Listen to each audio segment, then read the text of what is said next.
suspect containing sweeping and unverified allegations of You are touching assassination. again on the credibility of the resource person. With all due respect, Honorable Marcoleta. Madam Chair, I move to strike off from the records the remarks of Representative Marcoleta There is a pertaining to the motion to credibility strike of the out from the witness. record pertaining to the statements pertaining to the credibility of the witness. Is there any second? Same has been seconded. Any objection?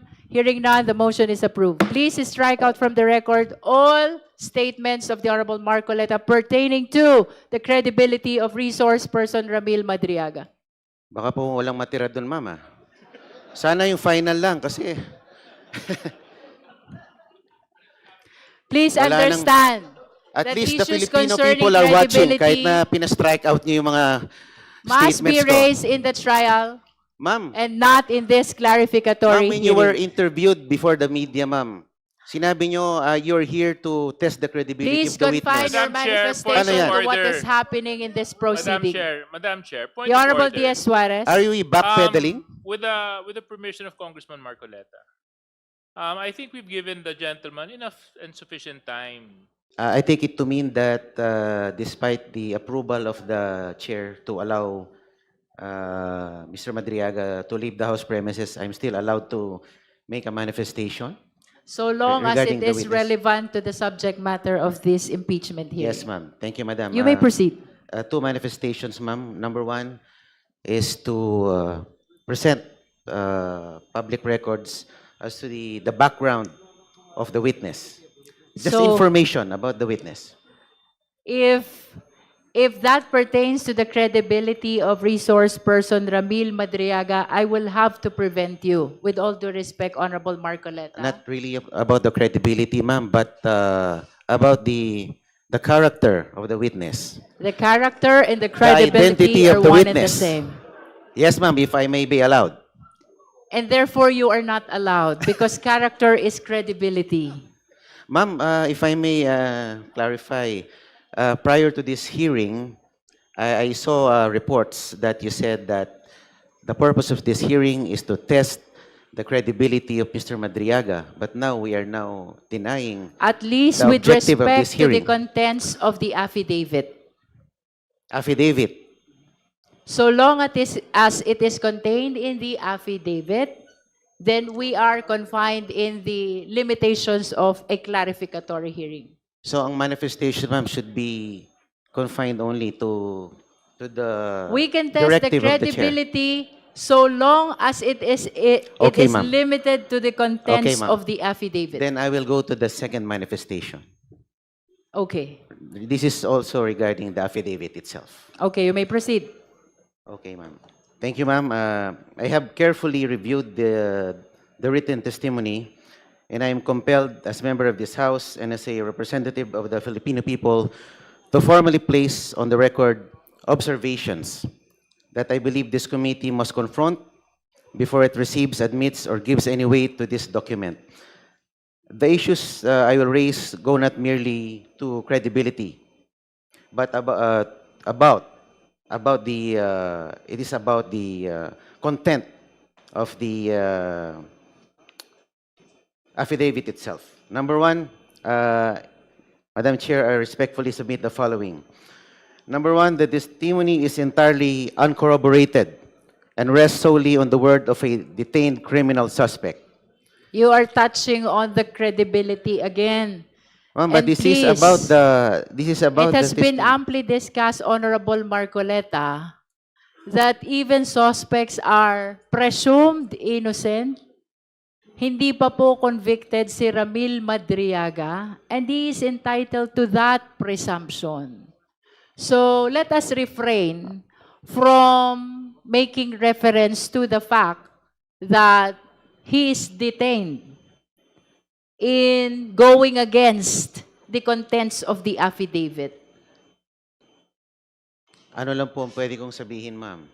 Anything that is about, Ang that is nangyayari kasi contained dito, in the affidavit. Madam Chair. Ang gusto lang pong mapakinggan dito kay kung ano lang naayon sa mga miyembro dito. Paano po yung mga You posisyon are- naman na nasa kabila?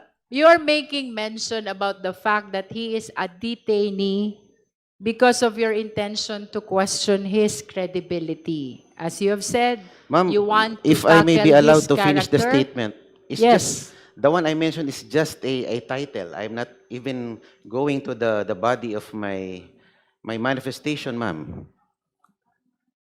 Ano, title pa lang po ang sinasabi ko. I'm being prevented All na right, from please speaking. proceed. Thank you, Madam Chair.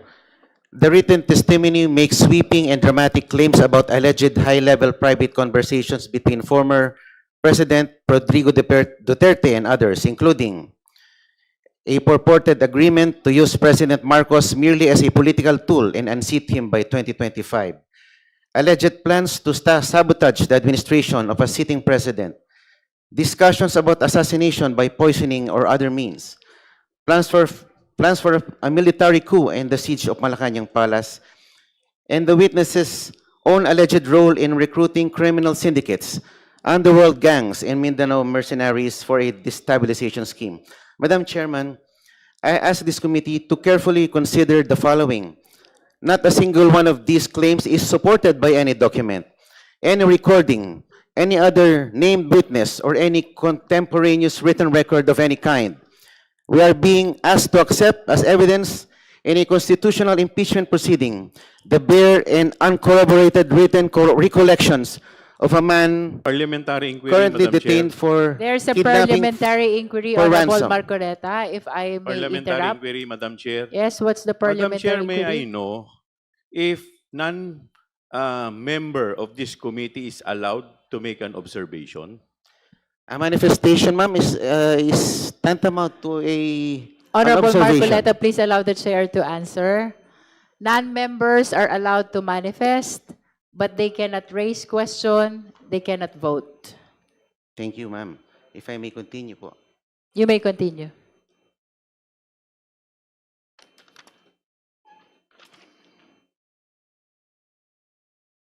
We are being asked to accept as evidence in a constitutional impeachment proceeding the bare and uncorroborated written recollections of a man currently detained for kidnapping for ransom, a man whom the PNP anti-kidnapping group officially described as the leader of one of the most dangerous criminal syndicates in recent Philippine history. The standard of evidence in an ordinary criminal case already demands corroboration of testimony from interested or compromised witnesses. The standard in an impeachment proceeding, which carries the gravest of political and constitutional consequences, must demand no less and arguably demands far more. Number two, Madam Chair, the witness places himself as an active participant in the very conspiracy he described. Madam Chairman, I wish to draw the committee's attention to a point that I believe has not been sufficiently examined. This witness is not a passive observer of the events he describes. By his own written account, he is an active and willing participant in them. According to this written testimony, if I may read, Madam Chair, the witness claims he was personally consulted by the former President, Duterte, and offered strategic advice. He personally recommended the creation of a dedicated security unit for the Vice President and identified its headquarters. He claims he was given specific assignments to recruit civil groups, school clubs, fraternities, underworld criminal gangs, and syndicates as part of an alleged plan to destabilize the government. He describes having knowledge of and apparent proximity to discussions about assassinations, coups, and the assault of the presidential palace. Madam Chair, if we take this testimony at face value, then the man sitting before this committee is not merely a witness. He is, by his own admission, a co-conspirator in a criminal enterprise of the highest order. He is a man who claims to have knowingly participated in plots that, if true, would constitute rebellion, sedition, and conspiracy to commit murder among the gravest crimes under Philippine law. This raises a question that this committee cannot in good conscience ignore. Why is this self-confessed co-conspirator being presented here as a credible witness, rather than being investigated and prosecuted for the crimes he himself admits to participating in? And more importantly, Has this witness been offered any form of immunity, protection, or accommodation in exchange for this testimony? If so, this committee and the Filipino people have an absolute right to know. Ramil Madriaga stated earlier that his giving testimony to this committee is not in consideration of any offer coming from anyone. I make a manifestation, Madam Chair. The Honorable Chua. Thank you, Madam Chair. Madam Chair, we are not accepting everything that Ramil Madriaga stated a while ago as gospel truth. We are here to make clarificatory question with respect to the affidavit that he executed. Now, that is for purposes of determination of probable cause. Now, the time will come, that is, pag papunta po tayo sa Senado, pag nagtuloy-tuloy na po sa trial, that is the time where we will test the credibility of the statement of the witness, which is Ramil Madriaga. There, during the hearing, pwede po siyang i-cross-examine ng mga abogado. At hindi po tayo ang magsasabi dito kung yung salita po niya ay totoo o hindi. Ang magsasabi po niyan ay yung mga senator judges na tatayong hukom sa Senado. Kaya ang trabaho lamang dito natin ay tingnan lang kung may probable cause. Kasi kung ang itetest na po natin yung credibility, that is already trial, Madam Chair. Kaya nga po kanina, lahat po ng mga miyembro, kung mapapansin po ninyo, halos nakatikim po ng objection sa ating Madam Chair dahil yung mga tanong po nila ay wala na sa affidavit at yun po ang tinatawag na probing question na. Kaya, Madam Chair, hindi po totoo na lahat po yun ay tinatanggap na po natin. Hindi po porke pinagbigyan natin si Ramil Madriaga na magsalita, ibig sabihin po, yun na ang katotohanan.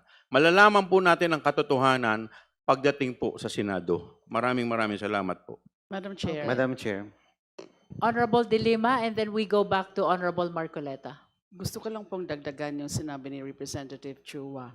Ang parang pinakapunto po ni Representative Marcoleta is that kapag co-conspirator ka o kaya insider ka, may mga alam ka dahil kasama ka sa mga gumawa ng kung mga ano-ano, ay hindi ka nakapanipaniwala.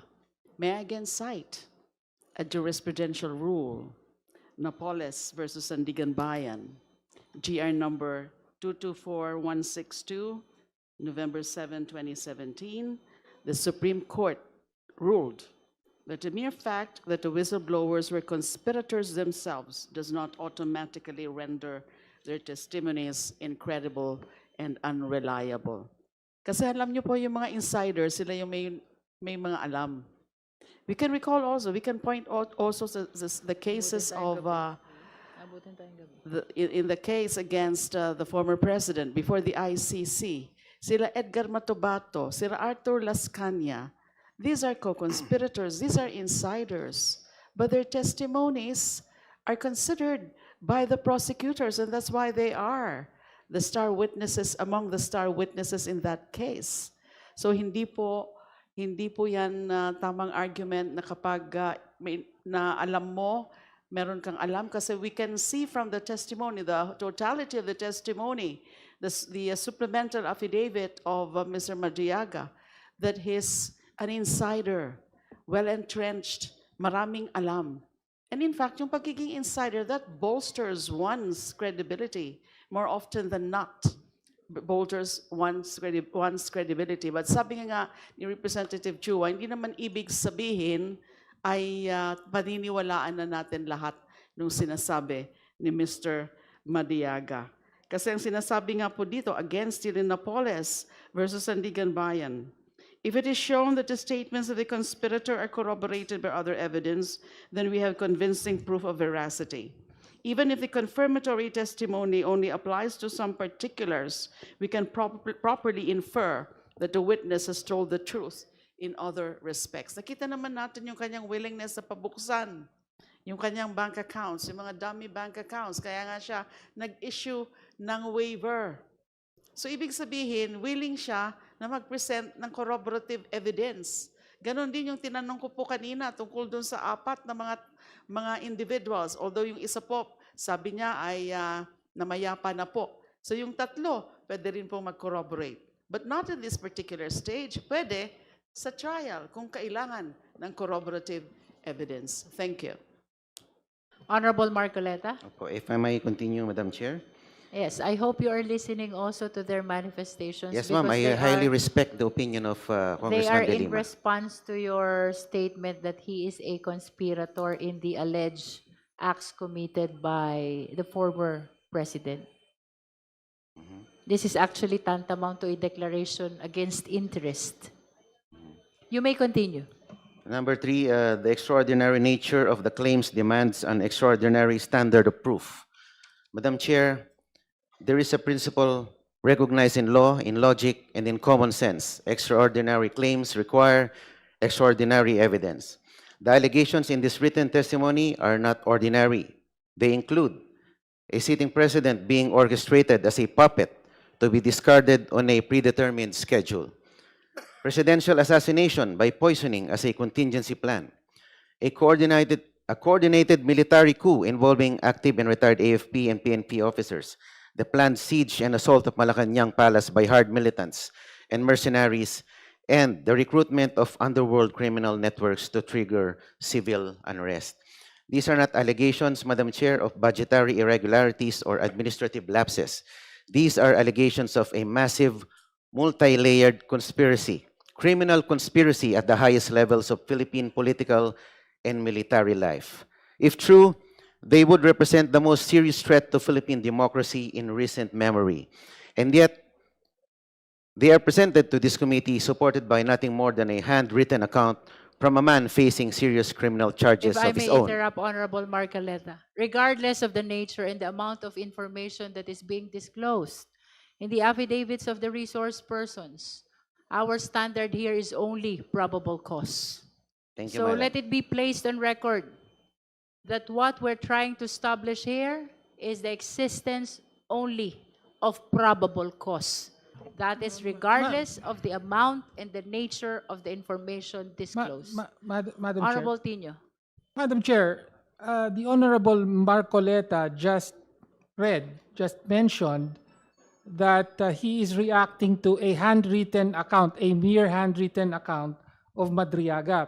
Pwede po, may I ask the representative to read that part of his statement again? May I correct that kung ayaw mo ng handwritten, typewritten. Hindi po. Sinabi nyo sa statement nyo, he's reacting to a For handwritten accuracy, that handwritten was never accepted in the committee. Actually, I have in my me- point precisely, Madam Yes. Chair. I have in Nagre-react me siya. Alam ko rin po yung handwritten. two copies of the I have the floor, affidavit. Madam Chair. One handwritten Can and we hear one first the I have Honorable typewritten. Tino? I have the floor, Madam Chair. Yes, Yes, you may proceed. I am aware of that handwritten account.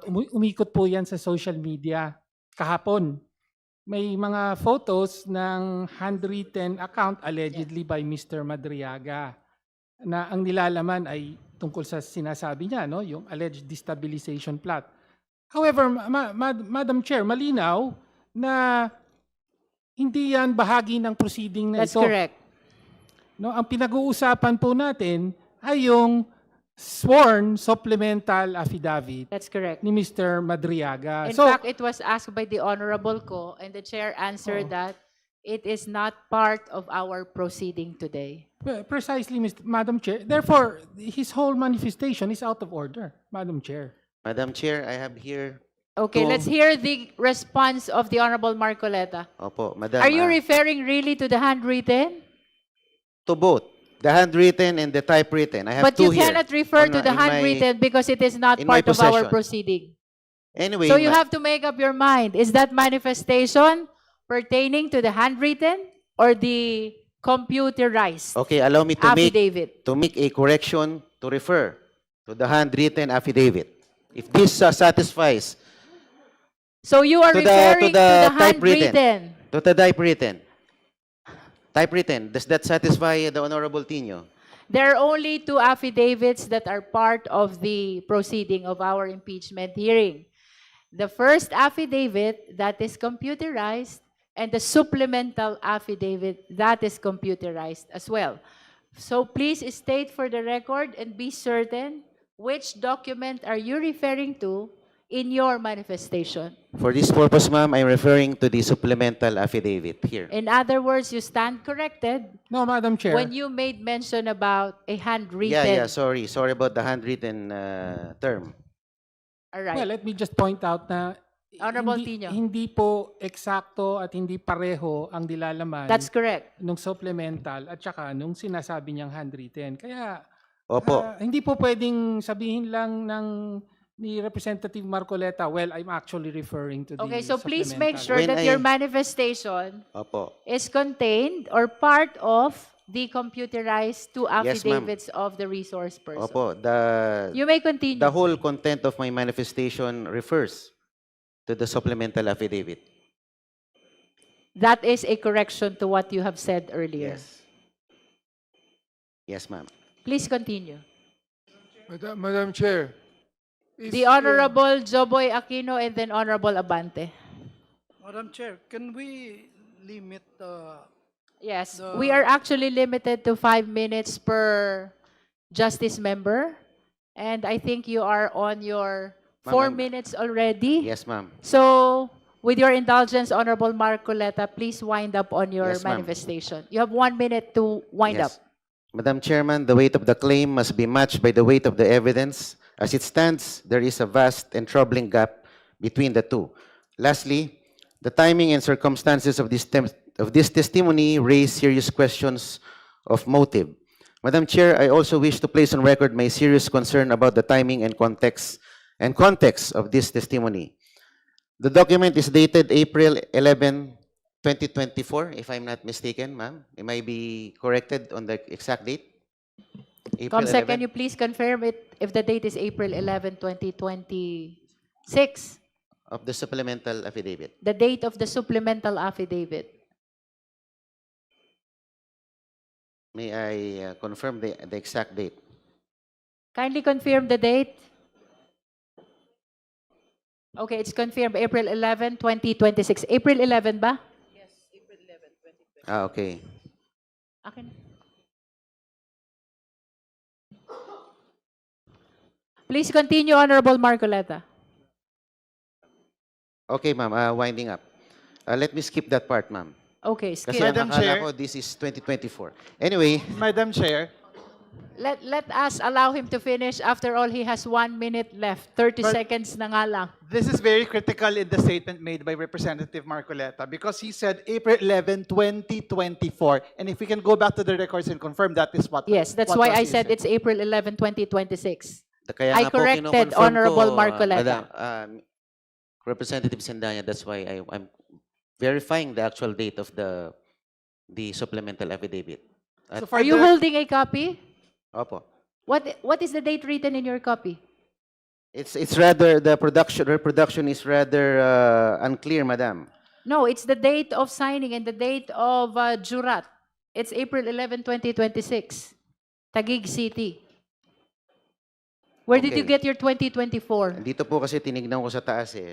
In witness whereof, I have here unto set my It's hand. 2026. Opo. Parang The na... date of signing. Opo. Anyway, Madam Chair, this page is on page 24. So I hope that the good gentleman would look closely at the document. yes, because I we're am making this conference. actually Thank you, Madam Chair. skipping that. Kindly wind up, okay. Honorable Marcoleta. Okay. Specifically, I respectfully urge the committee through a manifestation to require the following before receiving this written testimony into record and giving it any substantial evidentiary weight. Number one, disclosure of whether the witness has been offered, promise, or expecting any form of It was legal answered accommodation. already by Ramil Madriaga during the clarificatory hearing. Yes, ma'am. Number two, identification of at least one independent, documentary, or corroborating piece of evidence that supports any single material It will claim be the exclusive this written judgment testimony. of the justice members in the determination of probable cause.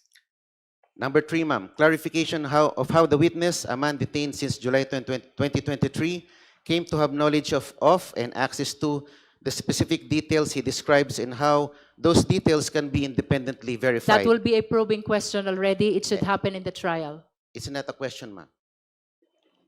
But And that number one. is a statement as to what the Justice Committee should do, and it goes beyond the clarificatory hearing already. Opo. If you were observing earlier, I've been stopping the questions of so many members to make sure that we confine this proceeding to a clarificatory hearing. So please, Yes, do ma'am. not suggest something that will go beyond Yes, ma'am. the intention of this And proceeding. if I may take note, ma'am, the chair already called out most of the members of the committee into stating probing questions. And you are suggesting probing actions also. The last one that you read. Unless you don't understand what you It's read. a request, ma'am. It's a request. It's not That a is probing why question. I am reacting to your request because your request entails probing action already. Opo, and if I may make this observation, ma'am, halos 20 po ang kinall out po ninyo na probing questions. I don't know if the committee can still continue with a hearing na hindi nakapagtanong ng probing questions without violating with the confining to the standards of a hearing without going to a full trial. Kasi halos 20 This na. is not a trial. Oo nga, bakit puro probing questions ang ating tinanong? Halos 25 po yata And ang that is kinall out why ninyo. we are preventing the Opo. justice members from raising or pursuing the probing questions. Yes, ma'am. And if, I don't know if this is probing again, if I may be furnished a full accounting of who assisted the witness in preparing, drafting, or delivering this written testimony, and whether any party with an interest in the outcome of this proceeding was involved in that process.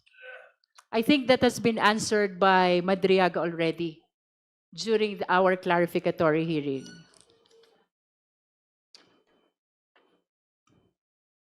And my final remark, Madam.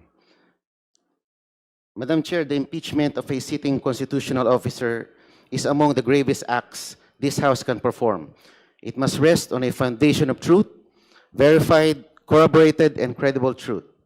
A written account from a detained suspect containing sweeping and unverified allegations of You are touching assassination. again on the credibility of the resource person. With all due respect, Honorable Marcoleta. Madam Chair, I move to strike from the records the remarks of Representative Marcoleta There is a pertaining to the motion to credibility strike of the out from the witness. record pertaining to the statements pertaining to the credibility of the witness. Is there any second?